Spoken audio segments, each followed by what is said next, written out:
Hello friends, मैं हूं आप सबकी दोस्त अर्चना सिंह। आप हैं मेरे चैनल ज्ञानार्जन पे। आप सभी को पता होगा सीटेट का सिलेबस आ गया है और सीटेट की वैकेंसीज आपके सामने खुल गई हैं, फॉर्म फिलअप होना स्टार्ट हो गए हैं। तो सभी लोग सीटेट की तैयारी में लग गए हैं।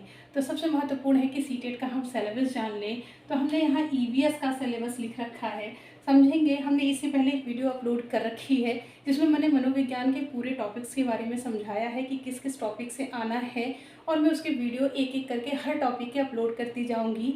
आप चाहें तो मेरे चैनल को सब्सक्राइब कर लें और मेरे एक एक टॉपिक को भी अगर आप नोट डाउन करते चलें और एक प्रॉपर नोट्स बनाते चलें तो मुझे नहीं लगता कि आपको किसी कोचिंग या क्लासेस की ज़रूरत है।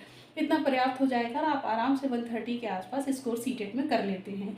क्योंकि मनोविज्ञान की वजह से, मैंने आपको पिछली क्लास में भी बताया था कि मनोविज्ञान की वजह से आपके 15 नंबर के जो पैडागॉजी आते हैं पांचों सब्जेक्ट में, वो लगभग आपके सॉल्व हो जाते हैं। तो मैंने पिछली क्लास में आपको मनोविज्ञान का सिलेबस नोट कराया है, उसको ज़रूर देखें और नोट करें। यहाँ मैंने ईवीएस का सिलेबस थोड़ा सा डिस्कस करना है, समझना है। 30 नंबर का प्रश्न आता है, कैसे कैसे आता है। पहला मैंने लिख रखा है जो आपके फ्लक्चुएशन पे प्रश्न आते हैं, जैसे परिवार और मित्र, एक पहला टॉपिक है, इससे एक प्रश्न बनना ही बनना है। भोजन लिखा है, फूड जिसको आप जानते हैं इंग्लिश में, फूड से आपका एक नंबर ज़रूर बनेगा।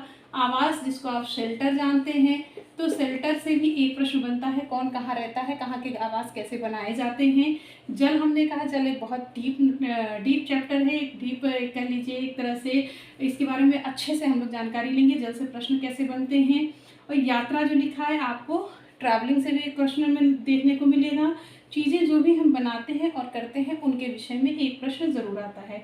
तो आपके ये 15 नंबर के टॉपिक यहाँ से आते हैं।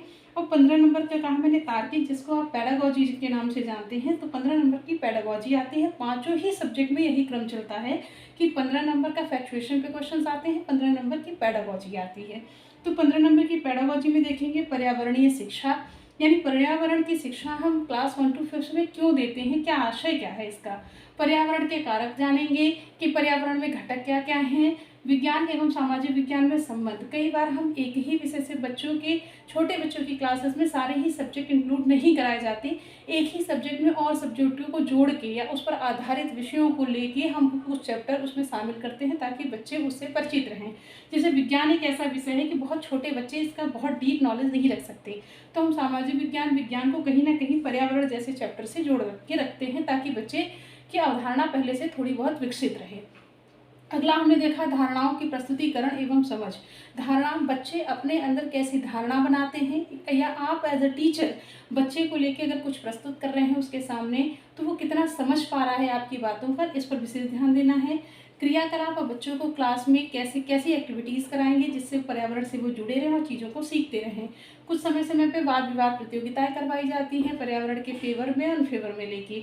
सीसीई से एक प्रश्न देखने को मिलता है जिसको आप क्या जानते हैं, सतत एवं व्यापक मूल्यांकन कहा जाता है। सतत एवं व्यापक मूल्यांकन शिक्षा पद्धति में सबसे अच्छी मानी गई है, क्योंकि इसी से क्या होता है, मूल्यांकन का सही आकलन अगर हम निकालें तो जो साल भर में एक क्या कहते हैं योगात्मक परीक्षा जिसको रखा गया है, जिसको आप सालाना परीक्षा के नाम से जानते हैं, तो वो कहीं ना कहीं कारगर कम होता है। सतत एवं व्यापक आज की शिक्षा की रणनीति जो चल रही है वो आपको एनसीईआरटी ही सभी लोग फॉलो कर रहे हैं, और इसमें यही कहा गया है कि सतत एवं व्यापक मूल्यांकन हर 3 महीने में एक बच्चे का पेपर या टेस्ट होते रहना चाहिए, और संपूर्ण आकलन के बाद ये बताया जा सके कि बच्चे का कैसा मूल्यांकन रहा। अगला लिखा है शिक्षण सामग्री, हम स्कूल में किन किन चीज़ों का प्रयोग कर रहे हैं, कुछ मानचित्रों का, कुछ मॉडल का, कुछ प्रकृति से जुड़ी हुई चीज़ों का, उनका प्रयोग करके हम बच्चों को सिखा कैसे सकते हैं, यही है शिक्षण सामग्री। अगला लिखा है समस्या समाधान, बच्चे अपनी समस्या का समाधान करने के लिए कितना सक्रिय हैं, आपने उन्हें कितने बेहतर तरीके से चीज़ों को सिखाया है, यही आपके टॉपिक्स में 15 नंबर की ये पैडागॉजी आती है, जो लैंग्वेज के रूप में आपके सामने एक तरह की साइकोलॉजी की भाषा में आपके सामने देखने को मिलता है। अगर आप साइकोलॉजी अच्छे से समझ पाते हैं तो ये 15 नंबर की पैडागॉजी आपकी कहीं नहीं जाती, ये परफेक्ट होती है। और ये जो 15 नंबर का टॉपिक है ये आपको एज इट इज़ पेपर में उठ के सीधे सीधे आंसर ही आता है। जैसे परिवार में थीम उप थीम पूछता है तो वो पूछता है तो सीधे सीधे पूछता है, तो वहाँ आपको कोई सोचने समझने की ज़रूरत नहीं है। लेकिन इस 15 नंबर में क्वेश्चन कैसा बनने वाला है ये मुझे नहीं पता, आपको नहीं पता, एटलीस्ट किसी को नहीं पता। एक अंदाज़ा, एक एनालिसिस हम लोग निकाल के बता पाते हैं कि प्रश्न कुछ इस तरीके से बनेगा, और आप ऐसे समझ के उसको चाइल्ड सेंटर्ड रख के पेपर को सॉल्व कीजिएगा।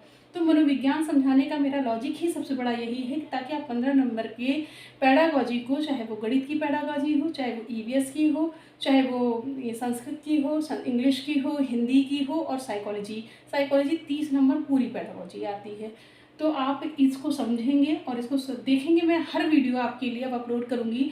लगातार सीटेट के सिलेबस पे मेरा फोकस है, तो मैं एक एक सब्जेक्ट से एक एक टॉपिक उठाती चलूँगी। जैसे मैंने किसी दिन परिवार एवं मित्र उठाया और इसके विषय में एक अच्छी सी क्लास आपको बताई, दिखाई, और उससे संबंधित कुछ प्रश्न करवाऊँगी ताकि आपको ये टॉपिक कंप्लीट हो जाए। 2 से 2.5 महीने का वक्त है आपको सीटेट का पेपर देने में, तो मुझे नहीं लगता कि ये समय कुछ कम है। तो आपका जो भी सिलेबस है इसको नोट करें और एक एक टॉपिक मेरे साथ चैनल के साथ जुड़े रहें।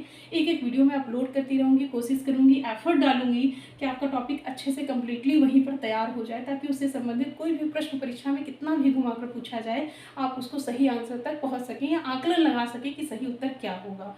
मैंने अभी आपसे कहा कोई ऐसा नहीं है जो ये बता सके पेपर कैसा बनने वाला है। अब तो सीटेट का पेपर ऑनलाइन हो गया है, हर दिन अलग पेपर सेट होना है। मुझे नहीं मालूम किस दिन कैसा पेपर आएगा, लेकिन आप अगर इस अवधारणाओं को समझ गए तो प्रश्न कितना भी घुमा के पूछेगा, आप अपने उत्तर को 4 ऑप्शन में से छांट के सही उत्तर तक पहुंचने में सक्षम रहेंगे, ऐसा उम्मीद करती हूं मैं।